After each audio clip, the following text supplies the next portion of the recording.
नमस्कार दोस्तों, स्वागत है आप सभी का मेरे YouTube channel Mayank study point पे। दोस्तों आज के इस वीडियो में हम लोग बात करेंगे प्रोडक्शन मैनेजमेंट के ऊपर। प्रोडक्शन मैनेजमेंट का एक ऐसा टॉपिक जिसके ऊपर पहले भी मैंने वीडियो बना रखा है, वो टॉपिक है प्लांट लोकेशन सिलेक्शन के ऊपर।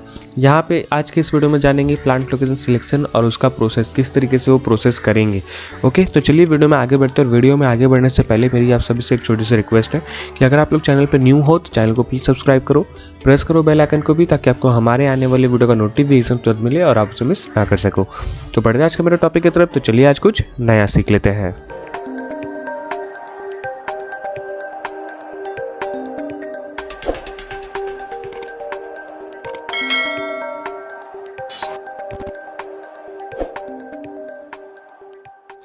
तो दोस्तों बात करते हैं प्लांट लोकेशन की, कि प्लांट लोकेशन होता क्या है। तो दोस्तों it refers to a choice of region and the selection of a particular site for setting up a business और factory. An ideal location is one where the cost of the product is kept in minimum with a large market share, the least risk and the maximum social gain.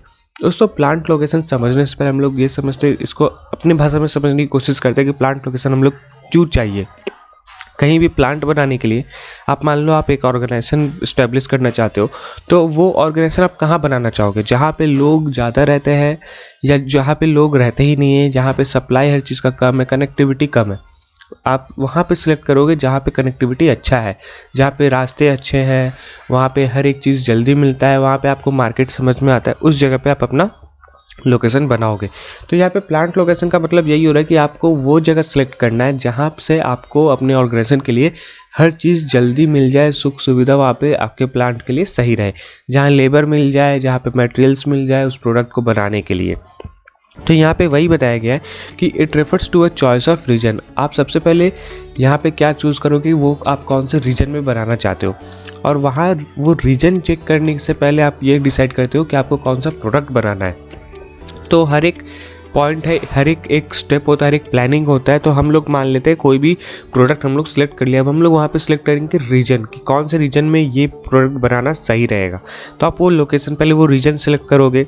वो reason select करने के बाद आप वहाँ का site check करोगे कि वहाँ पे किस तरीके का बिज़नेस चलने वाला है, किस तरीके से चलने वाला है। कोई भी फैक्ट्री है जो वो कैसे सेटिंग अप होगा, वहाँ के लोग कैसे हम लोग के साथ मिलेंगे जुलेंगे, ये सारा चीज़ आप डिसाइड करोगे।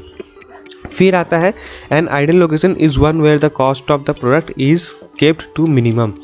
और फिर आप ये भी डिसाइड देखोगे कि जहाँ पे आपका जो लेबर कॉस्ट है या फिर प्रोडक्शन कॉस्ट है वो मिनिमम हो, बहुत ज़्यादा नहीं हो। ऐसा बहुत ज़्यादा प्लेस है जहाँ का कॉस्ट, लिविंग कॉस्ट जो है बहुत ज़्यादा है, तो वहाँ पे आप फैक्ट्री बना के क्या करोगे, आपका तो फैक्ट्री नुकसान में होगा। तो आपको वहाँ पे जाके फैक्ट्री बनाने हैं जहाँ पे आपका कॉस्ट जो है, प्रोडक्शन कॉस्ट, वो मिनिमम हो, ज़्यादा बहुत ज़्यादा ना हो। ठीक है। फिर with a large market share, जहाँ पे आपको ये भी समझ में आना चाहिए कि वहाँ पे मार्केट शेयर जो है बहुत बड़ा है। At the least risk and the maximum social gain, और जहाँ पे रिस्क बहुत कम हो और मैक्सिमल सोशल गेन जो है वो मैक्सिमम बहुत ज़्यादा हो, ऐसा इस तरीके का आप लोकेशन सेलेक्ट करोगे अपने प्लांट को इस्टेब्लिश करने के लिए। तो यहाँ पे प्लांट लोकेशन का इंट्रोडक्शन बस यही होता है कि आप ऐसे जगह को सिलेक्ट करोगे जहाँ पे आपको हर एक चीज़ का कनेक्टिविटी बहुत आसानी से मिल जाए। ओके, अब हम लोग इसके कुछ सूटेबल लोकेशन के बारे में बात करते हैं कि ये सिलेक्ट करने के लिए आपके कौन कौन से सूटेबल लोकेशंस हो सकते हैं नीड फॉर सिलेक्शन में। ओके, तो यहाँ पे आता है आइडेंटिफिकेशन फॉर रीजन। जैसे कि मैंने आपको बताया कि आपको रीजन पहले सिलेक्ट करना हो कि आप इंडिया में बनाने वाले हो या फिर आउट ऑफ इंडिया बनाने वाले हो, फिर या फिर इंडिया में भी कौन से जगह पे बनाने वाले हो, ये सारी चीज़ों को आपको ध्यान में रखना है। The organisational objective along with the various long term consideration about marketing, technology, internal organizational strength and weakness, region specific resources and business environment, legal governmental environment, social environment and geographical environment, suggest a suitable region for locating the operations facility। तो यहाँ पे तुमको यही करना है हमें कि पहले हम लोग को रीजन सेलेक्ट करना, और रीजन सेलेक्ट करते वक्त हमें ये भी सोचना है कि कहाँ पे ये सारी स्पेसिफिक चीज़ें हमको मिलेंगी, ये सारी रिसोर्सेस हमको आसानी से मिल जाएंगी। टेक्नोलॉजी, इंटरनल ऑर्गेनाइजेशन स्ट्रेंथ कहाँ से अंदर आएगा, वीकनेस क्या हो जाएगा उसका, अगर हम लोग किसी दूसरे रीजन में ले लें तो उसका वीकनेस क्या हो जाएगा, उसका स्ट्रेंथ क्या हो जाएगा, उसका मार्केटिंग स्ट्रक्चर आपका क्या है, सोशल इन्वायरमेंट कैसा है, गवर्नमेंटल इन्वायरमेंट कैसा है, बिजनेस इन्वायरमेंट वहाँ पे कैसा है, जियोग्राफिकल इन्वायरमेंट वहाँ पे कैसा है। तो ये सब चीज़ों को देखते हुए आपको एक सूटेबल रीजन सिलेक्ट करना होगा अपने फैक्ट्री के लिए, जहाँ आप अपने फैक्ट्री को इस्टेब्लिश करोगे, इन सभी को ध्यान में रखते हुए। फिर आता है choice of site without a region, within a region. आपको साइट भी चूज़ करना उस रीजन के अंदर कि कौन सा साइट मेरे लिए अच्छा होगा। आप लोग कई बार सुनते होंगे कि ऑफ साइट, ऑन साइट, या फिर एक अच्छे साइट पे मैंने घर बनाया है, एक अच्छे साइट पे मैंने फैक्ट्री बनाया है। तो ये सारी चीज़ भी आपको उसी टाइम पे चूज़ भी करना हो कि मुझको अगर इस रीजन में मिल रहा है तो मेरे सामने ये सारी चीज़ें अगर होंगी और ये साइट के सामने ये सारी चीज़ें होनी चाहिए, तो फिर वहाँ पर आप अपना फैक्ट्री बना सकते हो। या फिर तब तक वेट करोगे जब तक वहाँ पर वैसा कुछ आपका देखने को ना मिल जाए। तो यहाँ पे यही बताया गया है, once the suitable region is identified, the next step is choosing the best site for a available set. आपको जब पता चल जाता है कि ये रीजन सबसे अच्छा है मेरे लिए, तो अब उस रीजन के अंदर आप एक साइट ढूंढोगे कि इस साइट पे मुझको जगह चाहिए जहाँ पे ये सारी चीज़ें होनी चाहिए। अब वो चीज़ आप ढूंढ रहे हो, तो choice of site is less dependent on the organisation long term strategies. Evaluation of alternative sites for their tangible and intangible cost will resolve facilities location problem. The problem of location site within the region can be approached with the following cost-oriented non-interactive model. That is dimensional analysis.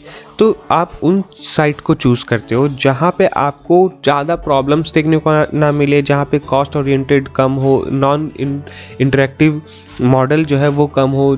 ये सभी चीज़ों का analysis करके आप उस site को choose करते हो कि मुझको इस साइट पे अपना काम करना है। उस साइट को और इवेल्युएट करते हो, उसको लॉन्ग टर्म के लिए बनाते हो, उसका लॉन्ग टर्म स्ट्रैटेजीज देखते हो कि वहाँ पे और क्या क्या होने वाली है, कैसे होने वाला है। जैसे कि आप मान लो किसी एक गांव में गए, ओके, वो गांव जो है शहर को बहुत जल्दी कनेक्ट करता है और वहाँ पे बहुत सारे खाली एरियाज़ है, खाली जगह है, खाली लैंड है।